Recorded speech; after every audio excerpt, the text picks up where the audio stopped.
ኢትዮጵያ ውስጥ ግብረ ሰዶም ወይም የተመሳሳይ ጾታ ግንኙነት መብት ሊሆን የሚችልበት ትልቅ ፍንጮች እየታዩ ነው። ይሄ ቪዲዮ የምሰራው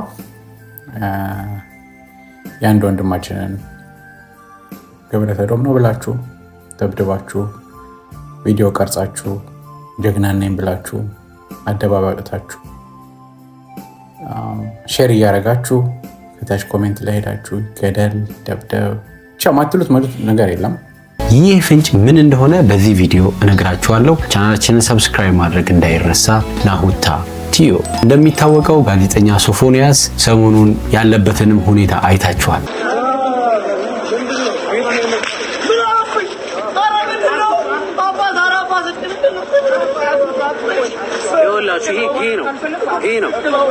ይሄ ነው ቀጥሮኝ መጣ። ይሄ ነው አትምታ።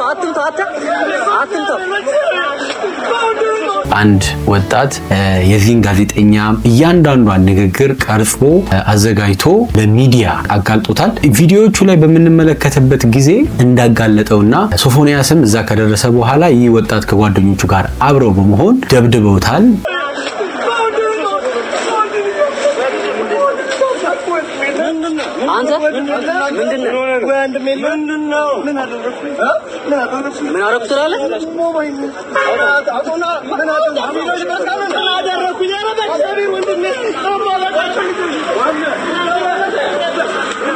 ይህንን ነገር ሁላችሁም በሶሻል ሚዲያ ሰሞኑን ትልቅ መነጋገሪያ ሆኖ ያየነው ትልቅ ጉዳይ ነው። ይህ የሶፎንያስ አይነት ጉዳይ በአሜሪካ እንዲሁ አይነት ተመሳሳይ ጉዳይ በመከሰቱ ምክንያት ለተመሳሳይ ጾታ ግንኙነት መብት እንዲሰጣቸው በአሜሪካን መብት እንዲያገኙና በፍሪደም ወይም በነፃነት ይህንን ተግባራቸውን እንዲያደርጉ ያደረገ ተግባር ነው። ይህም ታሪክ ምንድነው? በ1998 ዓ.ም ማቲዮ ሺፐርድ በተባለ ወጣት ላይ ተፈጽሟል ማለት ነው።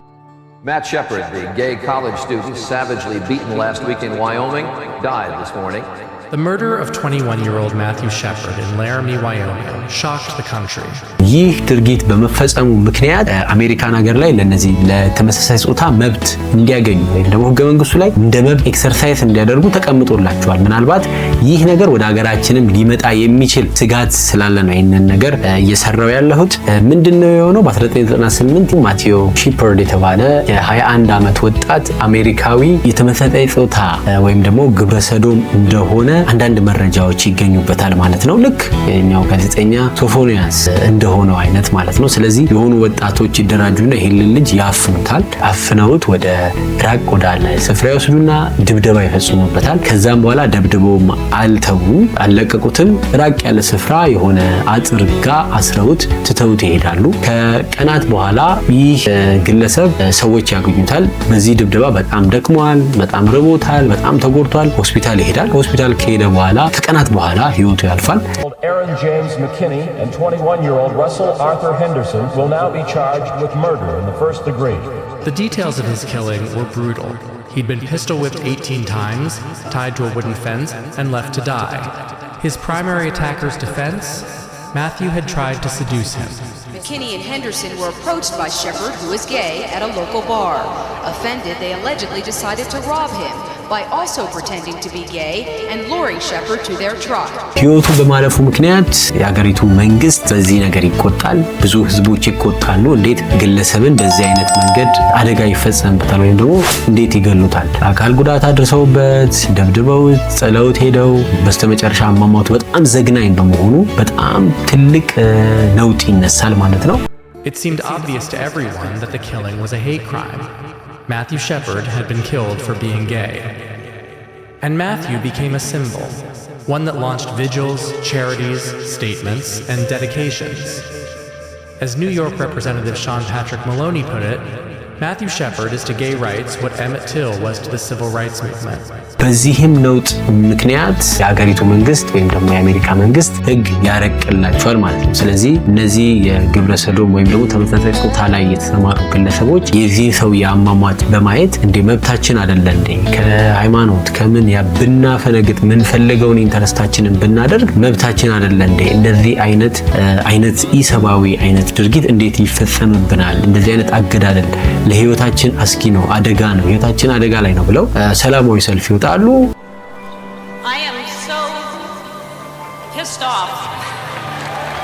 I can't stop crying. God hates fags. One thing must remain clear. Hate, prejudice, are not American values. Why did he become the icon? ያ የነዚህ መውጣት ከ11 አመት በኋላ አሜሪካን ሀገር ላይ የተመሳሳይ ጾታ ግንኙነት በህገ መንግስቱ እንደ መብት ሆኖ ተቀመጠ ማለት ነው። እኛም ሀገር ኢትዮጵያ ውስጥም ለምሳሌ ጋዜጠኛ ሶፎንያስ በተመሳሳይ ሁኔታ እነዚህ ወጣቶች በራሳቸው መንገድ እንደዚህ አይነት ፍርድ ለመፍረድ እንደውም መጀመሪያ አካባቢ ቪዲዮዎቹ እንደሚያሳዩን ከሆነ እንገለዋለን፣ አለቀውም፣ ገለነው እዚሁ ነው እንጨርሰው ምናምን የሚሉ ዛቻዎች ነበሩ። ተከታተሉ። ከመጣ አብረን እዚህ ጋር የምታዩት የተሰበሰበ ወጣት በሙሉ እሱን ነው የሚጠብቀው። እዚህ ጋር የምታዩት በሙሉ ታያቸዋለህ። ሲመጣ እዚህ ጋር ዱላ ይዘናል እና እናገረዋለን ማለት ነው። ነገር ግን በአካል ሲያገኙት የተወሰነ ድብደባ ካደረሱበት በኋላ ሊለቁት ችለዋል ማለት ነው። ምንድነው ምናልባት ይህ የደቡብ ፍርድ እንደዚህ አይነት የደቡብ ፍርዶች ሌላ መዘዝ ይዘው ሊመጡ ይችላል። ሐሳብን በሐሳብ ማሸነፍ ሲያቅታችሁ በመደብደብ የምታምኑ ሰዎች ይሄ የኢትዮጵያነት ጥግ ነው ብለው የነገሯችሁ ሰዎች ነገ ትከፍሉበታላችሁ።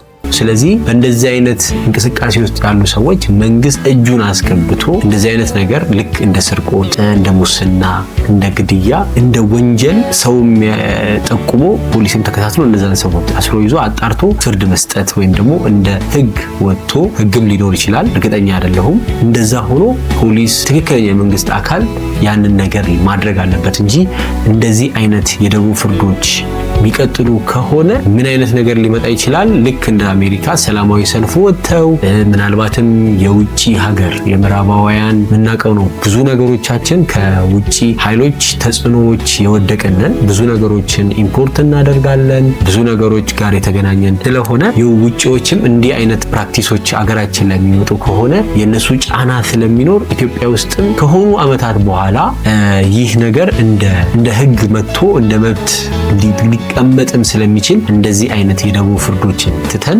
ለትክክለኛው የመንግስት አካል መንግስትን እጁን ከቶ ያጣራ እንደዚህ አይነት ያሉ ሰዎችን ትክክለኛው ፍርድ እየፈረደ ልክ እንደ ስርቆት፣ ሙስና፣ እንደ ግድያ ሰው ፈርቶት ያስቀጣኛል ብሎ ፕራክቲስ የማያደርገው ድርጊት መሆን አለበት እንጂ እንደዚህ የደቡብ ፍርዶች የምናደርግ ከሆነ አንደኛ ከሆነ አመት በኋላ የውጭ ተጽዕኖ ኢትዮጵያ እንደዚህ ታደርጋለች፣ ሰዎችን ትገላለች የሚል ተጽዕኖ ስለሚመጣ ብዙ ቦታ ላይ የመገለል ብዙ ነገሮችን የማጣት እነሱም ደግሞ አስገድደው ህግ እንዲሆን መብት እንዲሆን እንድናስገባው ሊያስገድዱን ይችላል። ስለዚህ መንግስትም አሁን ያየነው በጣም ጥሩ ነው። የተመሳሳይ ጾታ ግንኙነት በኢትዮጵያ ብሔራዊ ቡድን የሴቶች ብሔራዊ ቡድን ላይ የሰማነው ጉዳይ ነው። በቲክቶክ ክሬቲቭ አዋርድ የተለያየ አለባበሶችን በመልበስ ደስ የማይል ወንዱ እንደ ሴት ሴቱ እንደ ወንድ የሆነ ይህንን የተመሳሳይ ጾታ ነገሮችን የሚያበረታታ ፕራክቲሱን ሰው እንዲላመድ እንዲያደርግ የሚያደርጉ ፕራክቲሶችን አሁን በጣም የሚያስደስት ዜና ነው። ፖሊስ ይዟቸው እያጣራ ነው ጉዳዩን።